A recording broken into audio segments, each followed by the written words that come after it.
So we talked about something last video. We talked about the idea of growth happening through vulnerable explorations of self-reflection.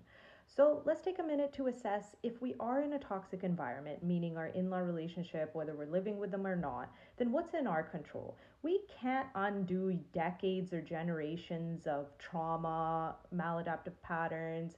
It's not our job, nor are we really capable to do that. So what's in our control is our own self analysis and growth.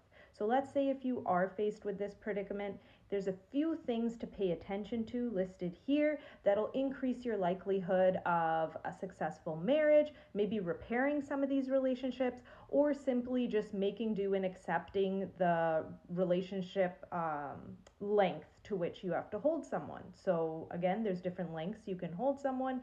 Very select few people are your heart people, the ones you can trust and you know aren't out to get you. Then there's the midway people. Maybe they haven't given you a reason to hold them at arm's length, but they haven't earned a spot here either. And then there's the arm's length people, because when we're related, whether it's through law or by marriage, we can't exactly always go no contact and fully cut people off. We have to have some sort of to find some sort of healthy middle ground or compromise. Now, I want to preface this by saying if there is physical abuse, verbal abuse, emotional abuse, financial abuse, anything going on that impacts your psychological or physical safety, then this video does not apply. That is an important red flag message that you need to get yourself to a safe environment, rely on your resources, reach out for support, even the emergency line, whatever you need to do to get yourself safe. Please do that and don't take it upon yourself to try to make a abusive environment healthy. So let's get into it. Let's say there's power struggles going on, there's conflict, personalities aren't meshing. Okay, then what's in your control is understanding what you came into this equation with. Now, most of us did not have picture perfect childhoods. That means when we're entering a new family system, we're also bringing along all our old experiences from our original family system.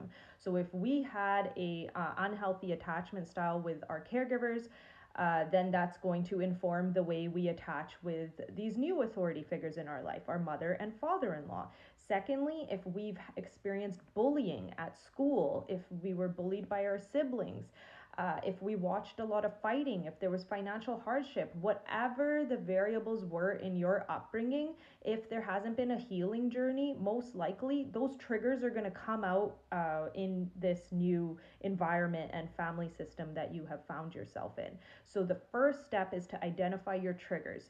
What do you feel when certain comments are made, when certain nonverbal communication occurs? Do you feel controlled? Do you feel belittled? Do you feel demeaned? Do you feel ostracized, pushed out, isolated, alienated, not included? What earlier wound is that reminding you of? All of us humans have basic needs. Yes, the obvious ones, food, shelter, water, but because we're social beings, we also have the need for safety, love, acceptance, and belonging. And sometimes in childhood, those boxes aren't ticked off.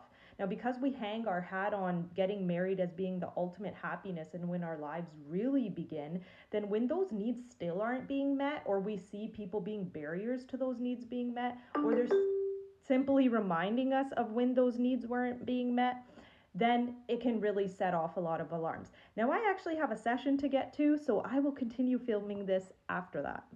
Okay, we're back. So we talked about triggers. We talked about how the things from our past, even if we don't recognize it or we haven't done the work yet, sometimes they inform the way that we form new relationships or receive different things. And we might have like different stories we're telling ourselves or read too deeply into certain things.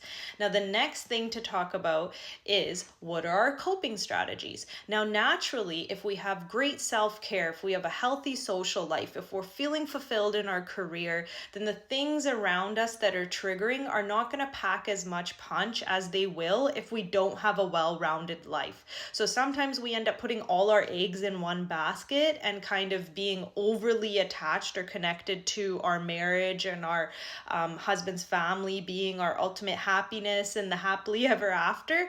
But often it's better to kind of take a step back and be like, okay, I want to also be internally validating. I also want to create my own happiness from other areas of my life as well.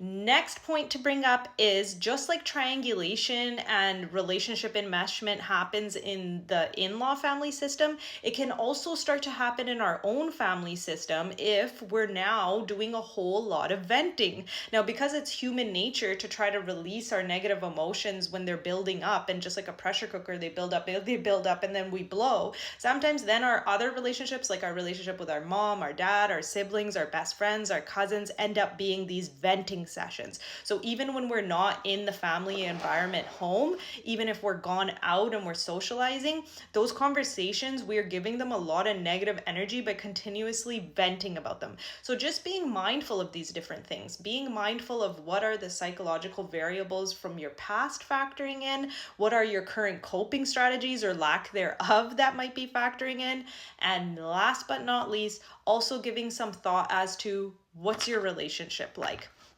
Are there unrealistic expectations? Are there some unhealthy patterns in your relationship that are also being scapegoated and just projected onto, oh, this is an in-law problem. This is, we're not getting along because of XYZ happening in the in-law home. Sometimes it's also a way for us to avoid, displace, and project emotions when really the relationship needs a little bit of maybe counseling or troubleshooting, or there's just some unhealthy patterns going on there. What are your thoughts? Do you think any of this has any merit? Have you noticed some of these things going on in your family systems? I'd love to hear your thoughts. See you next time.